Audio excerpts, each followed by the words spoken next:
If we can move along now, and I stand corrected, this is the session on yellow fever. And if Dr. Bocchini can introduce, and then we'll have Dr. Staples.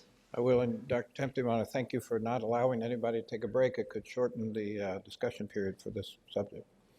So today, the JE and yellow fever vaccines work group will present follow-up information related to yellow fever vaccine in anticipation of a ACIP vote.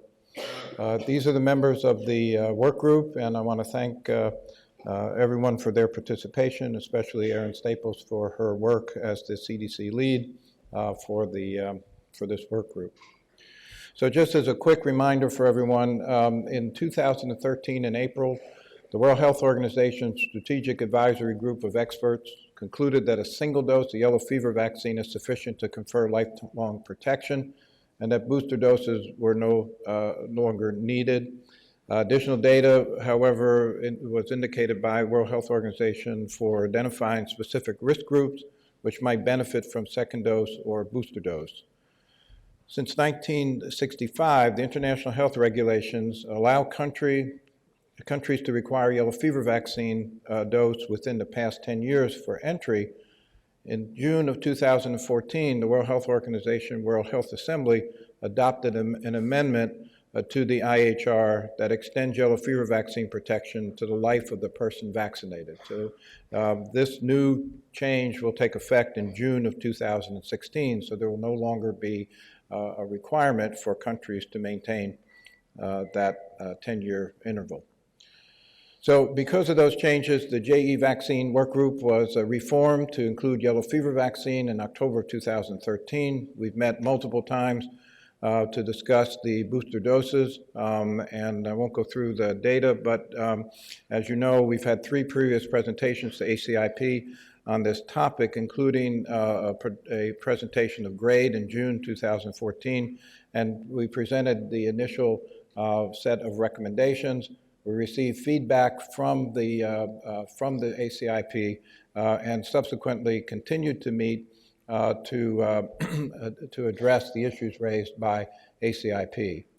So overall, at the June meeting, there was general support to remove the booster dose requirement, but questions were raised about groups for whom additional doses would be considered.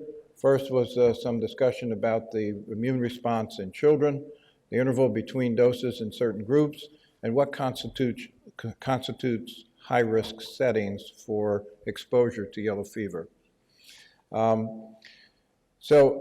issue related to children, we worked with the COID, the AAP Committee on Infectious Diseases. A presentation was made at the November meeting of the COID. An updated analysis on the immune response of children was discussed, and in addition, whether children's immune response to yellow fever vaccine was different from adults. Dr. Staples will discuss the results of the further analysis and the COID recommendations. The work group also discussed the time interval for additional doses in pregnant women, hematopoietic stem cell transplant recipients, and HIV-infected individuals, and then further clarified high-risk settings for exposure to wild-type yellow fever virus. So today, Dr. Staples will present a summary of the GRADE the review, consideration for special populations, and proposed recommendations for consideration by ACIP. We look forward to discussion and then a vote.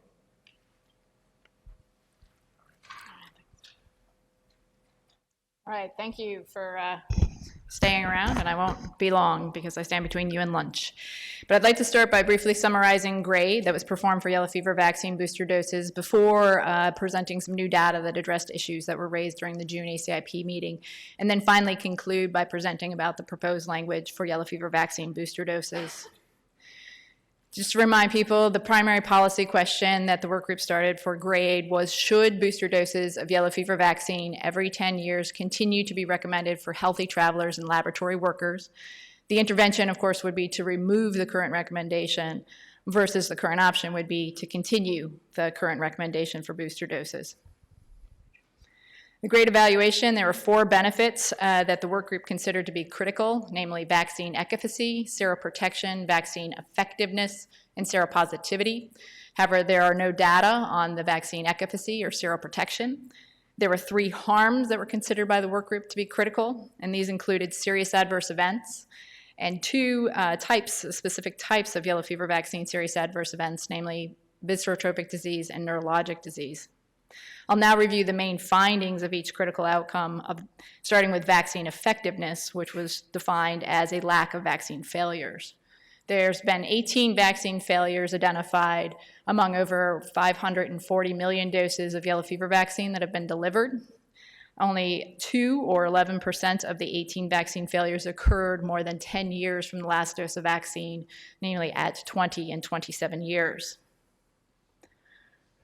For the seropositivity data at 10 or more years post-vaccination, there are 13 observational studies with immunogenicity data for 1,137 persons. The estimate of seropositivity is 92% using a random effects model.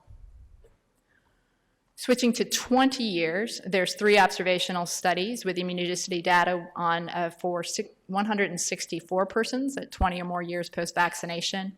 And the estimate for seropositivity for this group is 80% using the random effects model.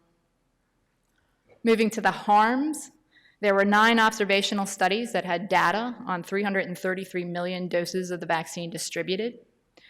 There was 1,255 subjects who reported a serious adverse event following vaccination. Of the 201 subjects where the dose type was known, 7% occurred following a booster dose of yellow fever vaccine. The data were similar for yellow fever vaccine-associated viscerotropic and neurologic disease. I won't present these data, but those slides are in your handout for reference. This slide is just to remind everybody about the various evidence types you've already heard about. 1, of course, being the highest level of confidence in the estimated effect on the outcome, and 4 being the lowest. So for the 5 critical outcomes assessed for yellow fever vaccine booster doses, the quality of evidence for each was 4, as it only included observational studies with important limitations, typically related to bias and indirectness. So the overall quality of evidence was 4. There was an additional policy question created to address persons who were considered by the work group not to belong to healthy travelers and laboratory workers. And that specific question is, should booster doses of yellow fever vaccine every 10 years continue to be recommended for travelers and laboratory workers who had a precaution to vaccination that might have negatively impacted their immune response to their primary dose of yellow fever vaccine, such as pregnancy, asymptomatic HIV, or young age? In the next slides, I'll go over the evidence for 4 special populations that were considered by the work group related to this additional policy question, and also address concerns raised in June. There are 2 observational studies that provide immunogenicity data for pregnant women following yellow fever vaccination. In the first study, 39% of pregnant women vaccinated during their 3rd trimester seroconverted. This is in comparison to 94% of the general population who received the vaccine at the same time in Nigeria as part of an outbreak response.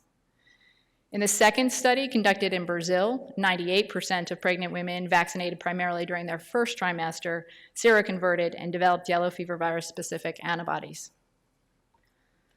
From these 2 studies, we can conclude that the proportion of pregnant women who develop antibody titers following yellow fever vaccination is variable, but data indicate a lack of initial seroconversion for some pregnant women.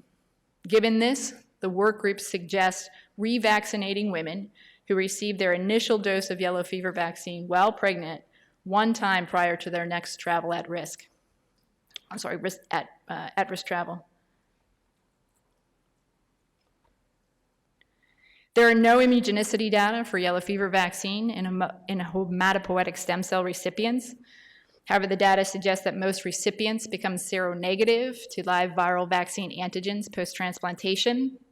IDSA guidelines currently recommend re-administering live viral vaccines, specifically MMR and varicella, post-transplant when the recipient is no longer immunosuppressed. Given this, the work group suggests revaccinating stem cell recipients 1 time prior to their next at-risk travel, as long as they're immunocompetent. There are 3 studies that compare the immunogenicity of yellow fever vaccine in HIV-infected persons to uninfected persons.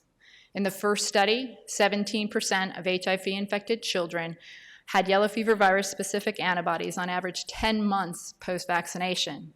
This is comparison to 74% in age and nutritionally matched children. In the second study, 83% of HIV-infected travelers had yellow fever virus-specific antibodies 1 year post-vaccination, and this again is in comparison to 97% of uninfected controls. In the last study, 77% of HIV-infected travelers had yellow fever virus-specific antibodies at 1 to 10 years post-vaccination, and this is in comparison to 88% of uninfected controls. To summarize the data indicate that HIV-infected persons are less likely to have sustained yellow fever virus-specific antibody titers following vaccination. Given this, the work group suggests continuing doses of yellow fever vaccine every 10 years for persons who received yellow fever vaccine while infected with HIV.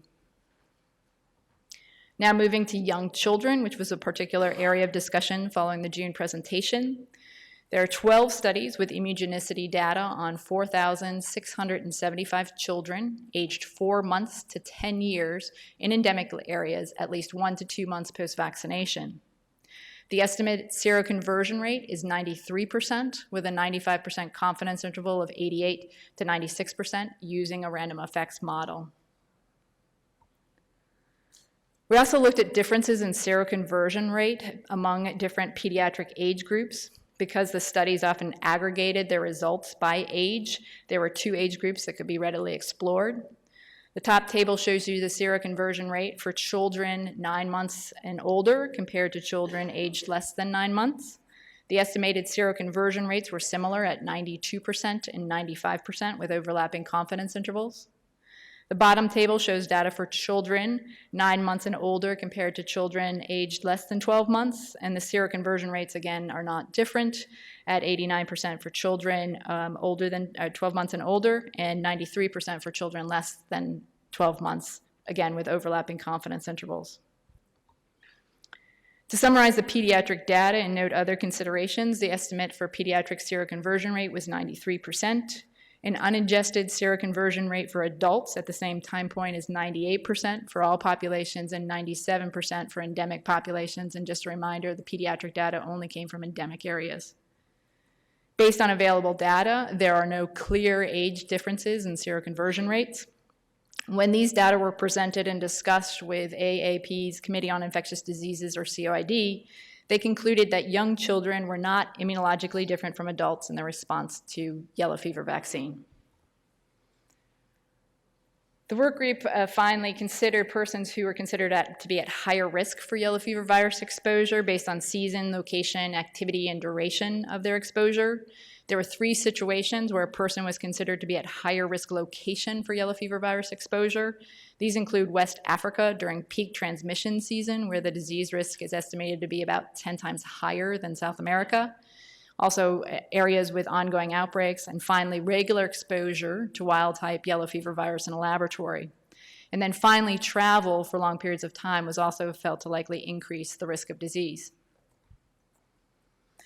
Now I'd like to summarize the data and considerations related to yellow fever vaccine booster doses. From the vaccine effectiveness data, there were very few vaccine failures noted to occur following yellow fever vaccine administration. Most, or 92% of vaccine recipients, are seropositive 10 or more years post-vaccination. Serious adverse events are uncommon following booster doses of yellow fever vaccine. A high value was placed by the work group on preventing serious disease with no treatment and poor outcome. And finally, the current statement in the ACIP recommendations will no longer be relevant when international health regulations are updated in June of 2016. Given these data and considerations, the work group concluded that a single dose of yellow fever vaccine provides long-lasting protection in most travelers. And therefore, the work group would no longer recommend booster doses of yellow fever vaccine for most travelers. However, the work group would recommend yellow fever vaccine booster doses for persons whose immune response to their previous dose may have been compromised, and to consider booster doses in persons at higher risk settings for exposure to yellow fever virus. This finally leads me to the recommendations that the work group is proposing for ACIP's consideration and vote. The recommendation for most travelers would be a single dose of yellow fever vaccine provides long-lasting protection and is adequate for most travelers. And this is a Category A recommendation. For certain populations noted below, the recommendation would be additional doses of yellow fever vaccine are recommended for certain travelers, including women pregnant when they receive their initial dose of yellow fever vaccine should receive 1 additional dose of yellow fever vaccine prior to their next travel that puts them at risk for yellow fever virus infection. Individuals who received a hematopoietic stem cell transplant after receiving a dose of yellow fever vaccine and who are sufficiently immunocompetent to be safely vaccinated should be revaccinated prior to their next travel that puts them at risk for yellow fever virus infection. For individuals who are HIV infected when they receive their last dose of yellow fever vaccine, they should receive a dose every 10 years if they continue to be at risk for yellow fever virus infection. And for this group, we wanted to note that persons should be considered for the additional doses, should be assessed for contraindications and precautions, and that would be a Category A recommendation. For persons in higher risk settings, the recommendation would be a booster dose may be considered for travelers who received their last dose of yellow fever vaccine at least 10 years previously and who will be at a higher risk setting based on season, location, activity, and their duration of travel. This would include travelers who plan to spend a prolonged period of time in endemic areas or those traveling to highly endemic areas such as rural West Africa during peak transmission seasons or areas with ongoing outbreaks. And this is a Category B recommendation. And finally, for laboratory workers in higher risk settings, the recommendation would be laboratory workers who routinely handle wild-type yellow fever virus should have yellow fever virus-specific neutralizing antibody titers measured at least every 10 years to determine if they should receive additional doses of the vaccine. For laboratory workers who are unable to have neutralizing antibody titers measured, yellow fever vaccine should be given every 10 years as long as they remain at risk. And this is a Category A recommendation. And I would like to now turn it over to Dr. Temte to walk us through the next steps. Thank you. Thank you very much for, again, a very nice presentation with limited time, but I think you picked up all the issues that had been previously raised by the group, so I appreciate this from the working group. Dr. Reingold and then Dr. Campos-Outcalt. Hi, just a quick question about pregnant women. The data you showed suggests that it's really only women vaccinated in the 3rd trimester who need an extra dose. Is this, you're recommending it for all pregnant women just because you don't think women will know which trimester they were vaccinated in? I think it's more the fact that it's only derived from 2 studies, and that I think that's insufficient to say with certainty that it's the 3rd trimester. What about the 2nd trimester? We don't know exactly what that is. So we are being perhaps a little bit more conservative than just suggesting if you're vaccinated during pregnancy that you should receive another dose if you're able to. And Dr. Campos-Outcalt. So for the laboratory workers, you suggested antibody titers. Did you consider that possibility for the other groups that you're considering revaccinating as an option?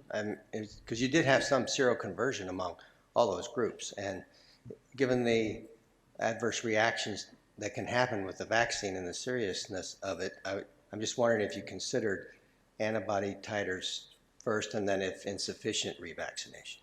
Yeah, we did discuss antibody titers, and currently the only place to get antibody titers performed is at CDC in our Fort Collins facility. So sometimes it becomes logistically challenged, and it's done through a plaque reduction neutralization test that takes about 4 weeks to get the results.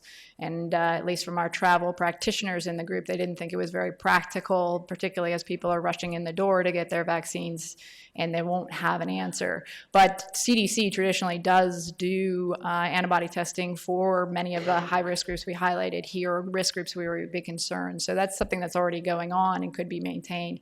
The number of laboratory workers that really handle wild-type yellow fever virus on a regular basis is quite small, and they obviously will be aware and should be able to channel into and use that neutralization testing. Ms. Pellegrini. If I'm remembering our fall conversation correctly when we discussed children, there was some question about whether travelers who were vaccinated as children would indeed have lifelong protection. Was the work group able to find any data that would help clarify that? Yeah, so we looked at the pediatric data, and I showed you pretty much all of the data that was for the initial seroconversion. There's only one study out there, and the data are not primarily dealing with yellow fever. It was dealing with looking at children that had received yellow fever vaccine because they were going to give them that chimeric dengue vaccine. And they looked at those children based on age cohorts, and then some of those children had been revaccinated. So the results are very confusing and not, unfortunately, not helpful. It is something that when we discussed with AAP, they said that it would be great to get more data. I didn't have an opportunity due to the time to present future studies, but it is one of the studies that we've highlighted for future work. And Dr. Atkinson, up at the microphone. I'm William Atkinson. I'm a messenger. I'm asking a question on behalf of Dr. Stan Plotkin, who is not here because of the southern snowstorm. Dr. Plotkin would like to inquire about the study just published in Vaccine showing 17% seronegative 5 to 9 years post-vaccination in normal people. I would have to see specifically, there's been several yellow fever vaccine studies published in Vaccine in the last 6 months, but I'm not sure the data behind that one. And I think the issue that we've also had in the work group is knowing exactly what seroprotection is, because there's different assays used and different cutoffs used to represent what would be detectable antibodies. So sometimes comparing one study and taking those results without seeing the study, it would be hard for me to make further comment on that. Are there other questions or comments?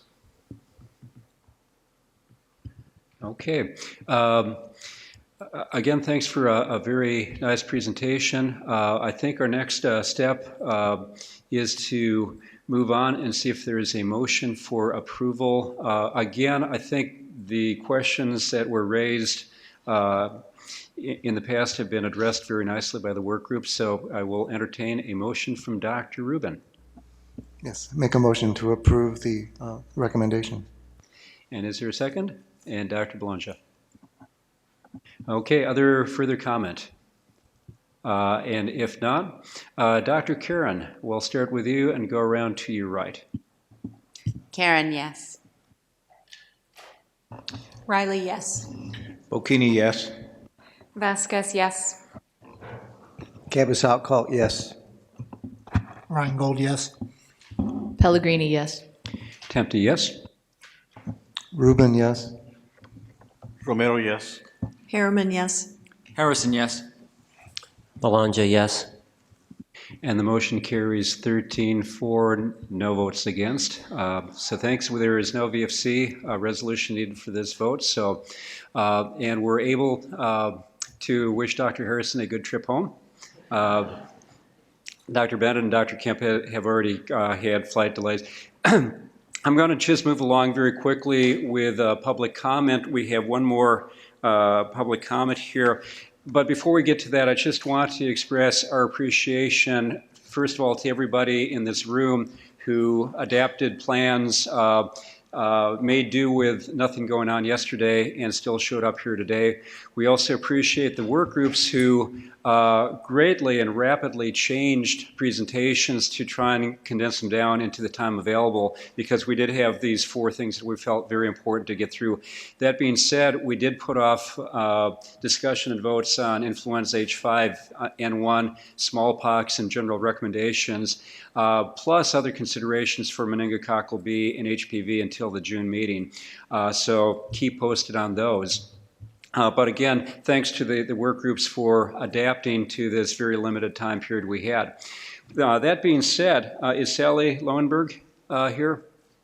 And if you can come up to the microphone. Hi, I'm Sally Greenberg, and I'm Executive Director of the National Consumers League. I'm here to support the routine schedule of meningitis B. My organization's been around since 1899. We are the oldest consumer organization. And we also survey consumers on their attitudes about vaccines. And what we find in our latest survey was that 87% of parents want to get and support getting their children vaccinated. And the disease they fear most that vaccinating can prevent is meningitis. So I'm here also to support the many parents and families who came out at their own expense. I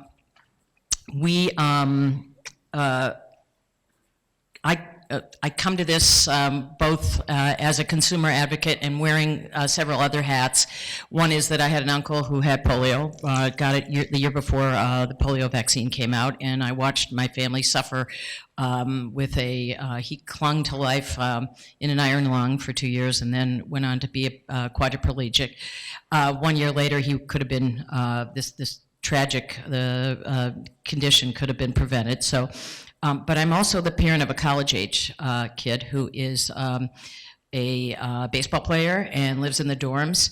And as I meet and work with a lot of the meningitis victims, we have taken, my organization, take a very strong stand in favor and in support of safe and effective vaccines. I'm finding it very difficult to access that vaccine for him. It would be wonderful if this vaccine became a part of the routine schedule, and they have to order it. They're not sure which one they want to order. There's a lot of confusion. I've had maybe 10 phone calls, and we still haven't figured out how to get this vaccine.